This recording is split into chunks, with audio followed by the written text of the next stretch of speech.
2장은요, 어떤 내용이냐 하면은 인구조사했지 않습니까? 20세 이상의 남자들을 다 계수해서 이제 전쟁에 나갈, 우리들의 군대가 이렇게 숫자가 되는구나라고 하는 것을 다 계수하고 나서 하나님께서는 각 지파들이 성막을 중심으로 해서 이제 대열을 이루게, 그 진영을 짜게 말씀해 주십니다. 그래서 그 진영을 어떤 지파별로 어떻게 배치할 것인가라고 하는 것을 오늘 말씀 속에서 알려주고 계시다라고 하는 것이죠.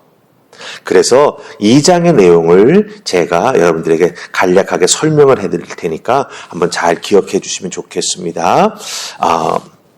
성막을 한가운데 두고, 여러분들 성막을 한가운데 두는 것입니다. 그리고 성막 바로 옆 둘레에는 동서남북으로 이제 이 레위 자손들이 이렇게 동서남북으로 위치를 하게 됩니다. 근데 2장에는 그 레위 자손들이 어떻게 위치하는지 나와 있지 않아요. 3장에 나옵니다. 그래서 모세와 제사장들은 동쪽에 쓰고, 그 다음에 게르손 가문은 서쪽에 쓰고, 고핫 가문은 남쪽에 쓰고, 무라리 가문은 북쪽에 씁니다. 그러니까 성막이 한가운데 있고 그 다음에 바로 그 옆에 동서남북 사방으로 모세와 제사장, 게르손, 고핫, 무라리 이런 가문 순서로 동서남북으로 탁 진영을 갖췄다라고 하는 것입니다. 그리고 그 다음 둘레에 이제 12지파가 진영을 갖추어서 동서남북 사방으로 진을 치게 된다라고 하는 거예요. 근데 이 진을 치게 되는 것도 하나님께서 참 좋은 규칙을 만드신 걸 보게 됩니다. 유다 진영, 루벤 진영, 에브라임 진영, 그 다음에 단 진영, 크게 4개 진영으로 나누고 거기에 3개의 지파씩 들어가게 하셨습니다. 그래서 첫 번째 우리가 읽었던 1절로 9절에 나오는 진영이 유다 진영인데요. 그 유다 진영에는 이사갈과 유다와 스불론 지파가 들어갑니다. 이들은 성막을 중심으로 해서 레위 족속이 딱 있고 그 다음에 그 동쪽에 이제 유다 진영이 있게 되는 거죠. 그 다음에 루벤 진영이 나옵니다. 이 루벤 진영은 갓 지파, 루벤 지파, 시므온 지파가 들어가는데 남쪽에 이제 진을 치게 되는 겁니다. 그 다음에 에브라임 진영이 나오는데 거기에는 베냐민 지파, 에브라임 지파, 므낫세 지파가 속하게 되고 성막의 서쪽에 이제 진을 치게 되는 거죠. 그리고 단 진영이 마지막으로 나오죠. 이 단 진영은 북쪽에다가 이제 진을 치는데 아셀 지파, 단 지파, 납달리 지파가 여기에 속하게 된다라고 하는 거예요. 그러니까 성막을 중심으로 놓고 동서남북 사방으로 레위인 그리고 12지파가 진을 이루어서 탁 대열을 이루게 된다라고 하는 것이죠. 이러한 진 편성, 왜 하나님 광야길을 걸어가는데 이렇게 복잡하게 진을 편성해가지고 동서남북 사방에 이 12지파를 배치하셔가지고 광야를 걸어가게 하셨을까? 여기에 담긴 메시지는 뭘까요, 여러분들? 우리가 이걸 잘 알아야 될 필요가 있습니다. 거추장스러울 것 같고 불편할 것 같은데 여기에 담겨진 귀한 메시지가 있다라고 하는 것이죠. 그 메시지 오늘 말씀을 통해서 우리가 함께 살펴보십시다. 자, 우리 2절 말씀 보십시다. 2절입니다. 찾으셨습니까? 자, 우리 2절 말씀 같이 읽습니다. 시작. 이스라엘 자손은 각각 자기의 진영의 군기와 자기의 조상의 가문의 기호 곁에 진을 치되 회막을 향하여 사방으로 치라. 아멘.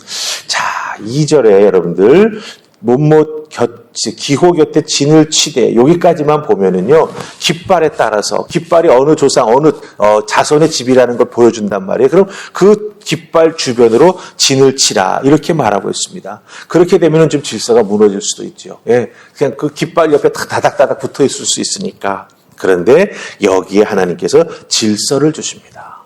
어떤 질서를 주시냐? 회막을 향하여 사방으로 치라 이렇게 말씀하십니다. 진영별로 진을 치되 여기서 진을 친다라고 하는 것은 광야에서 텐트를 치는 걸 말합니다. 하나님의 구름 기둥이 움직이다가 딱 멈춰서면 어떻게 해야 되죠? 성막을 치고 지금 말씀하신 대로 동서남북 사방으로 진영별로 지파별로 모여서 밤에 잠을 잘 텐트를 치는 거예요. 여러분들, 광야는 밤에 뼛속을 에이는 추위가 찾아옵니다. 엄청 춥습니다. 낮에는 뜨겁습니다. 견디기가 힘들 정도로 덥습니다. 막 이글이글 타오르는 것 같아요. 근데 밤이 돼서 해가 떨어지고 밤이 깊어지면요, 엄청 춥습니다. 그 엄청 추운 그 상황 속에서도 진을 어떻게 치라 말씀하십니까? 회막을 향하여 사방으로 치라 말씀하십니다. 자, 여기서 사방이라고 하는 말은 무엇을 의미할까요? 이스라엘 백성들 그 지파별로 그 진이 성막을 삥 두르는 형태로 동서남북으로 나눠줬지 않습니까? 섞여서 자라는 게 아니에요. 네. 그렇게 나누어서 진을 세우게 해주신 그 동서남북 자기의 자리에 가서 성막을 중심으로 텐트를 쳐야 하는데, 그 다음에 나오는 회막을 향하여라고 하는 표현이 아주 중요합니다. 네. 회막이라고 하는 건 텐트를 의미합니다. 근데 향하여라고 하는 표현, 이 향하여라고 하는 표현은 방향을 제시해 주는 거예요. 방향. 아니 텐트를 치는데 방향까지 중요합니다. 즉, 그 텐트를 칠 때 텐트의 입구를 성막을 향하도록 치라는 거예요. 성막의 중심에 있지 않습니까? 그러니까 텐트의 입구를 성막을 바라보게, 성막을 향하게, 성막을 마주 바라보게 치라고 말씀하고 계시다라고 하는 겁니다. 그럼 이것이 의미하는 게 뭘까요, 여러분들? 성막이 단순히 광야 이동 중 이스라엘 백성들의 중심, 그 중심에 위치한다라고 하는 그것만 의미하는 게 아니라고 하는 겁니다. 이스라엘 백성들이 성막을 바라보면서 하나님이 임재해 계시는 곳, 하나님이 우리와 함께 움직여 나아가시는구나, 하나님을 향한 마음과 하나님을 향한 신앙도 그 광야를 움직여 나아가는 과정 중에 중심을 잡도록 하나님의 성막을 향하여 잠자는 텐트까지도 치게 만드셨다라고 하는 거예요. 성막은 하나님 임재하시는 장소이지요.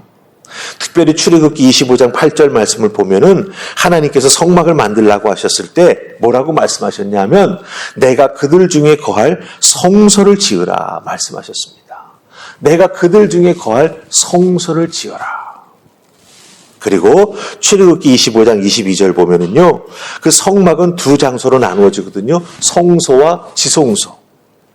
그런데 그 지성소 안에서 내가 너를 만나고 라고 말씀하세요. 그리고 이스라엘 자손을 위하여 내게 명령할 모든 일을 내게 이르리라 라고 모세에게 말씀하셨습니다. 그러니까 단순히 머무시는 곳이 아닙니다. 성막은 하나님께서 이스라엘 백성들을 만나주시는 곳입니다. 하나님께서 이스라엘 백성 중에 거한다라고 하는 것을 상징적으로 보여주는 장소가 성소입니다. 그러게 낮에 움직여 나갈 때는 육안으로 확인할 수 있지요. 밤에 잠잘 때에도 성소를 중심으로 해서 입구를 향하여 텐트를 치고 그 속에 들어가 잠을 잡니다. 텐트에서 나올 때마다 성막을 바라봅니다. 여러분들, 그러니까 단순히 하나님 머무시는 곳이 아니라 이스라엘 백성들을 만나주시고 이스라엘 백성들의 삶의 중심이 되어주시고 이스라엘 백성들에게 하나님의 뜻을 알려주시고 더 나아가서 예배를 받으시고 예배하는 자들에게 복과 은혜를 내려주시는 그곳이 바로 어디다? 성막이다라고 하는 거예요.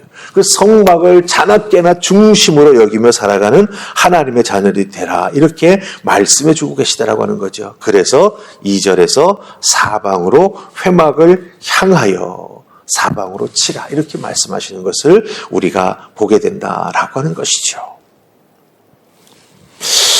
여러분들, 이 부분을 우리들의 신앙생활 속에 한번 잘 적용해 보십시다. 여러분들은 여러분의 삶의 중심에 예수님을 모시고 있어야 합니다. 그렇죠? 네. 여러분은 여러분의 삶의 중심에 예수님을 모시고 있어야 합니다.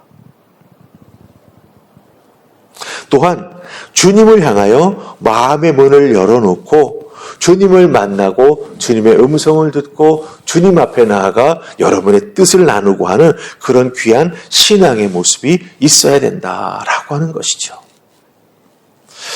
그렇게 주님을 중심으로 마음에 모시고 신앙생활에 나아가는 참된 성도의 모습이 우리에게 꼭 있어야 된다라고 하는 것입니다. 그럴 때 우리 주님 만나주시고, 그렇죠? 우리들의 인생을 어떻게 살아가야 할지 우리에게 하나하나 가르쳐 주시고, 예배하기 위해 주님을 향해 나올 때 그 예배를 받으시고, 그 예배를 통하여 우리에게 또한 은혜를 베풀어 주시고 축복해 주시는 은총을 우리가 덧입게 된다라고 하는 것입니다.